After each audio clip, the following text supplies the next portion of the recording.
Okay. So what made you decide then to go to Dave Ramsey? Okay, so my husband's brother had heard um, Dave Ramsey on the radio, and this is like back before we did not have smartphones. We did not have iPhones at that time, and so it was like you could listen to him speaking on the radio, but you had to tune in at a certain time, and this and that. Yeah.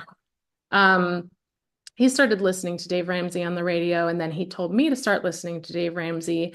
And so together we heard his plan of debts, the debt snowball. And that plan goes like this.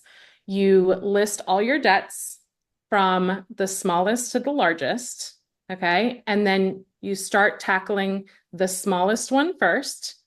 And you still make the minimum payments on the other debts, but you're socking every extra penny away at that top, that smallest debt until it's gone. Take that off the table, work on the next one, and the next one, and the next one.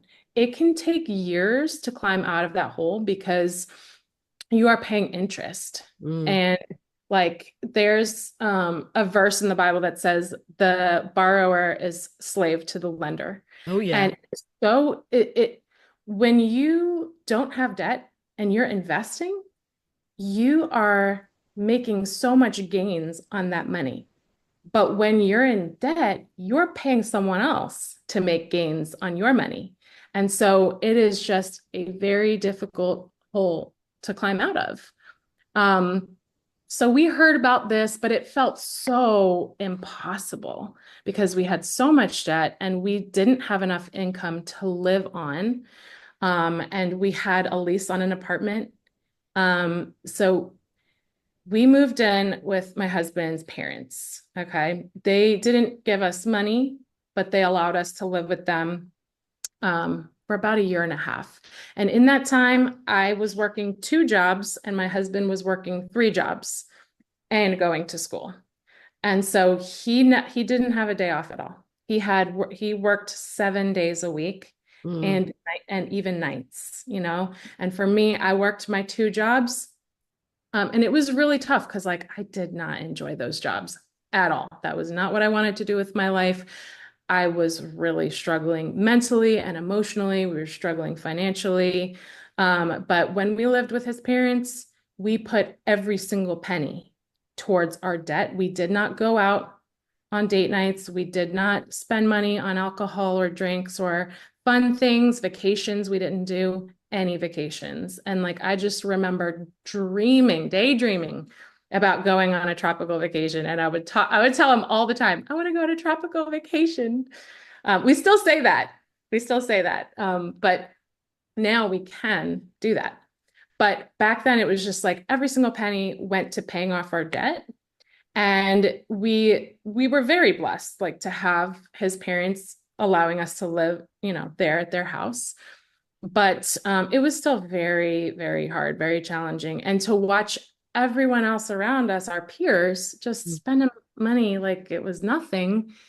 And I also knew a lot of those people were in debt too. They just didn't care. Like oh, that's normal. We're just going to leave that debt there and we'll make the minimum payments.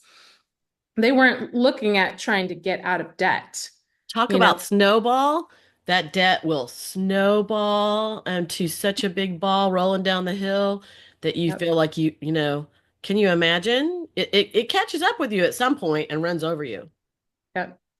Yeah. So, and, you know, I mean, we worked, we worked to pay that off. At one point, it just became really clear we needed to move out. Like we needed our own space. Like we needed to, you know, yeah.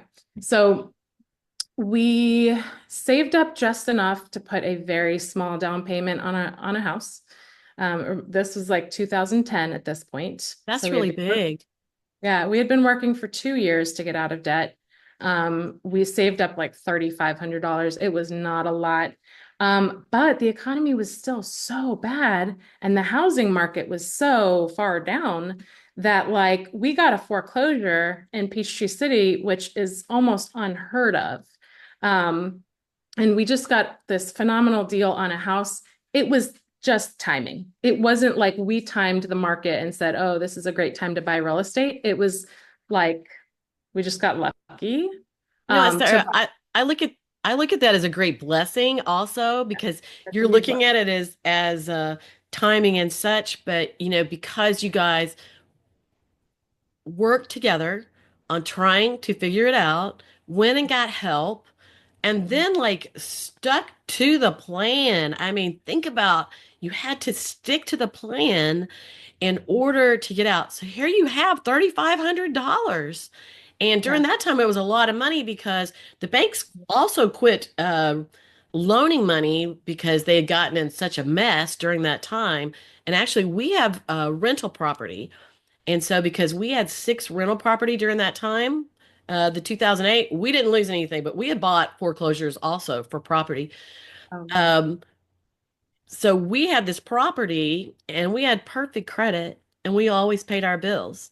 But because we had those properties, the banks, like I remember going to buy a mattress and I thought, hey, we'll just buy that on no interest and pay it off over 12 months. And I'm one of those who would always pay it off before it was due because I didn't want to pay any interest because, you know, that's just more money that I could spend somewhere else instead of giving it to the bank for interest.